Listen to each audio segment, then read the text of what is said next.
முஹம்மது ரசூலுல்லாஹி ஸல்லல்லாஹு அலைஹி வஸல்லத்தை விட்டும் தூரமான ஒரு வாழ்க்கை அது அழகான வாழ்க்கை அல்ல. அவர்களோடு நமக்கு இருக்கிற அந்த உறவுதான் நமது வாழ்க்கையை பலப்படுத்தும், ஈமானை பலப்படுத்தும், இன்னும் ஒரு பக்கம் நமது வணக்கத்தையும் பலப்படுத்தும். அதுதான் மகத்தானது. சர்க்காரை ஆலம் ஸல்லல்லாஹு அலைஹி வஸல்லம் அவர்களின் நேசம் நம் இதயத்தில் இருக்க அல்லாஹ் தௌஃபீக் செய்வானாக. அந்த நேசம்தான் சொர்க்கம் வரையிலும் நம்மை கொண்டு சேர்க்கும். ஸல்லல்லாஹு அலைஹி வஸல்லம் தெளிவாக சொன்னாங்க, என்னை பின்பற்றியவர்கள் என் நேசம் பெறுகிறார்கள், என் நேசம் சொர்க்கத்தில் உங்களை கொண்டு உட்கார வைக்கும்.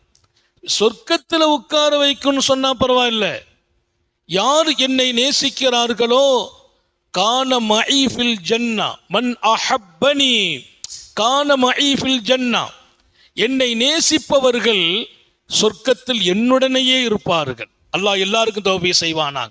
நான் சொர்க்கம் போகிறதல்ல பெரிய விஷயம், முத்தம நபியுடனேயே சொர்க்கம் இருக்க வேண்டும். அது இதய துடிப்பில் தாஹா நபியின் மீது நம்முடைய நேசம் பலப்பட வேண்டும்.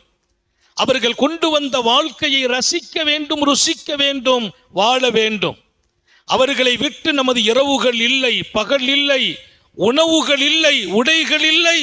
அத்தனையிலும் முஹம்மதுர் ரசூலுல்லாஹ் ஸல்லல்லாஹு அலைஹி வஸல்லம் நம்மோடு இருக்க வேண்டும்.